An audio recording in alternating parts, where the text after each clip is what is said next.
ऑफसेर जल्दी जल्दी सामान लोड करो, हमें ऊपर से हुक्म मिला है, जहाज भर के जाना है। लेकिन सिर हमें पता चला है कि रास्ते में साउमांद्री लुटेरे हमारा इंतजार कर रहे हैं। फिर क्या करेंगे?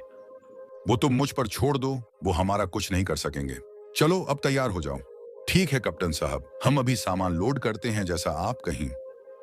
कप्तान साहब, सामान लोड हो गया है, थोड़ा बाकी रह गया है, वो भी हो जाएगा थोड़ी देर तक। अगर आपकी इजाजत हो तो हम अभी रवाना हो जाते हैं। ठीक है चलो, फिर लेकिन पहले जहाज को अच्छे से चेक करो।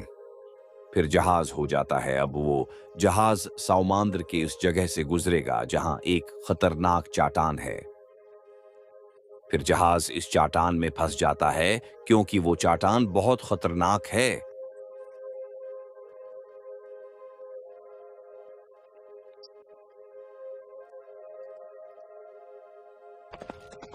लगता है रात में हम रास्ता भूल गए हैं। अब क्या करें?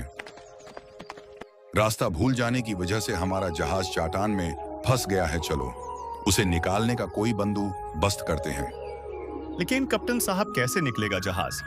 ऐसा कोई उपाय नहीं है हमारे पास। चलो मैं कुछ सोचता हूँ जहाज को निकालने का तरीका। हेलो हेलो कंट्रोल रूम, कोई आवाज सुन रहा है। हम यहाँ साउमांद्र में फंस गए हैं, हमें निकालो यहाँ से। क्या आप हमें सुन सकते? हमारा बहुत बड़ा नुकसान हो गया है। कल एक और जहाज साउमांद्र में नष्ट हो गया। सिर हम साउमांद्र में एक लाइट हाउस तैयार करते हैं जहां चाटान है। इस लाइट जलने की वजह से हमारा नुकसान नहीं होगा। तुम सही कह रहे हो, कल से लाइट हाउस तैयार करूं। फिर कुछ दिनों में लाइट हाउस तैयार हो जाता है जहां लोगों को नौकरी दी जाती है। 1 महीने की तनख्वाह 30 करोड़ रुपए है। अब लाइट हाउस तैयार हो गया है, लोगों को नौकरी के लिए बुलाओ। तनख्वाह 30 करोड़ है।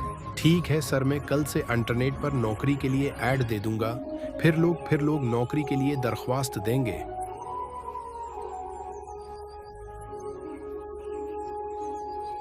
सीमा, आज काम नहीं मिला।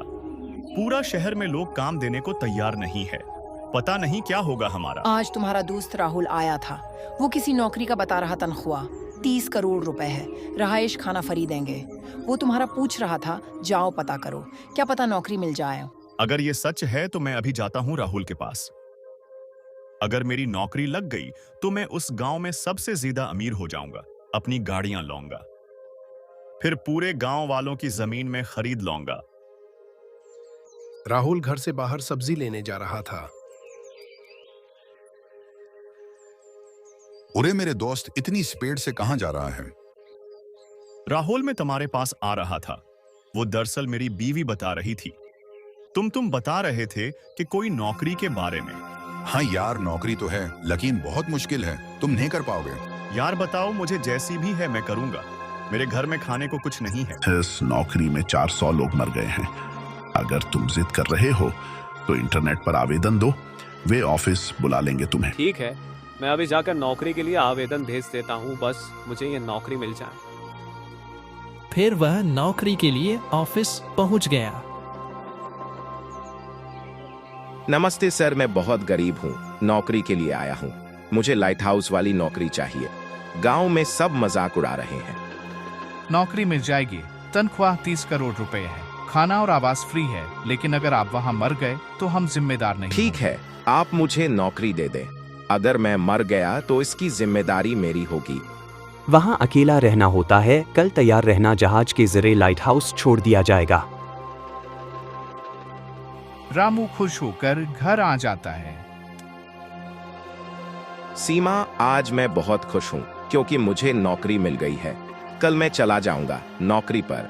आप पागल हो गए हैं, वहाँ जाना खतरे से खाली नहीं है।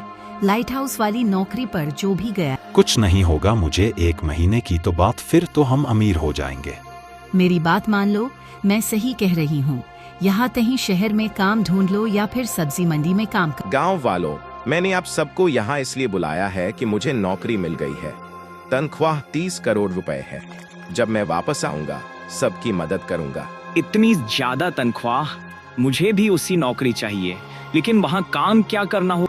वहाँ अकेला रहना होता है। एक लाइट है, उसे बंद नहीं होने देना। खाना खुद बनाओ खुद। ये काम बड़ा मुश्किल है। तुम जब वापस आ जाओगे फिर मैं जाऊंगा। समुद्र में ताजा मछली खाने को मिलेगी, मजा आता है। फिर जहाज रामू को लाइट हाउस छोड़ने जा रहा है। वाह, क्या दृश्य है।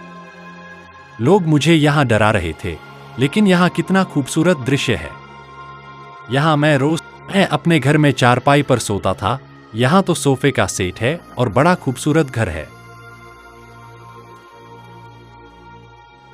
ये दूसरा कमरा भी अच्छा है। यहाँ बैठकर मैं खाना खाऊंगा, अकेला मजे करूंगा। यहाँ कोई रात होते ही रामू सो जाता है। अब रामू फुल मजे कर रहा है। अब सुबह हो गई है। नीचे जाकर माहौल देखता हूँ। आज तो मजा आ गया। घर जाकर सब गांव वालों को बताऊंगा। यहाँ तो जन्नत है। वाह, यहाँ की सुबह बहुत अच्छी होती है। यह समुद्र की लहरें काश मेरी दूसरी रात जब रामू सो रहा था तो अचानक चुड़ैल आ गई। मैं तुम्हें खा जाऊंगी, यहाँ से चले जाओ। मैं तुम्हें जिंदा नहीं छोड़ूंगी। तुम्हारी हिम्मत किसने दी यहाँ आने की? चुड़ैल, मुझे माफ कर दो, मुझे छोड़ दो। मैं यहाँ नौकरी करने आया हूँ, बहुत गरीब हूँ, मुझ पर दया करो। नहीं, मैं तुम्हें नहीं छोड़ूंगी। यहाँ जो आता है मैं उसे खा जाती हूँ। यह फिर वह चुड़ैल रामू को मार देती है।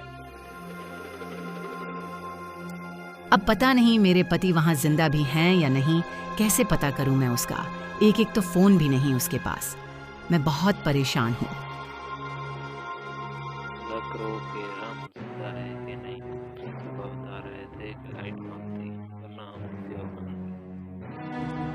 ठीक है सर, मैं अभी पता करके मुझे जल्दी इंफॉर्मेशन चाहिए। सर, रामू नहीं रहा। जब उसकी बीवी को पता चलता है तो वो परेशान हो जाती है। उसे देखकर असलम का बेटा जिद कर रहा था कि मैं जाऊंगा। उसके बाप ने कहा नहीं बेटा, क्या हुआ है, मैं तुम्हें नहीं जानता। लेकिन वो जिद करके ऑफिस चला गया नौकरी के लिए।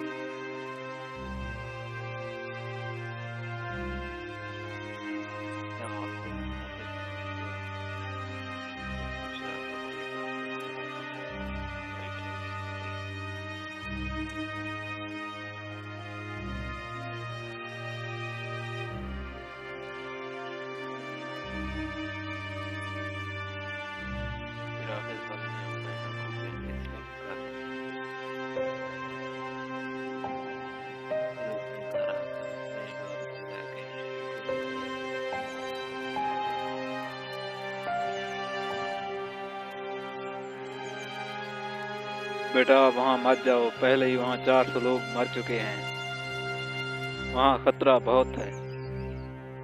अब टिन्नू जहाज पे लाइट हाउस जा रहा है। टिन्नू वहाँ का माहौल देखकर बहुत खुश हुआ, क्योंकि वहाँ का आलीशान घर बहुत अच्छा था। उसने ऐसा घर कहीं नहीं देखा था। टिन्नू सुबह का नज़ारा देखकर बहुत खुश हुआ और मज़े ले रहा था। असलम जब गांव से गुजर रहा था तो उसे रास्ते में एक गांव का आदमी मिला। सुनाओ असलम भाई, तुम्हारा बेटा चला गया क्या जिद करके? हाँ, चला तो गया है वो, लेकिन जब वापस आएगा 32 करोड़ लेके आएगा। हम अमीर हो जाएंगे। इधर टिन्नू की माँ असलम से झगड़ा कर रही थी कि मेरे बेटे को क्यों जाने दिया, उसे वापस लेकर आओ। असलम ने कहा इसमें मेरा क्या कसूर है, वो खुद ही चला गया जिद करके। टिन्नू की माँ ने कहा जैसा भी करो उसे वापस लाओ बस। अब टिन्नू की माँ बहुत परेशान है। वो सोच रही है कि मेरा बेटा किस हाल में होगा वहाँ। उस नए लड़के का क्या हुआ जिसे हमने अभी जॉब पे भेजा है? ड्यूटी कर रहा है, पता करो जिंदा भी है कि नहीं। जी सर, मैंने पता किया था सुबह सैटेलाइट के जरिए, वो भी जिंदा है। टिन्नू जब सोया हुआ था तो अचानक वहाँ चुड़ैल आ गई और उसने देखा टिन्नू सोया हुआ है। टिन्नू ने कर देखा तो उसके सामने चुड़ैल खड़ी थी। उसने कहा, मुझे माफ कर दो चुड़ैल, मैंने तुम्हारा क्या बिगाड़ा।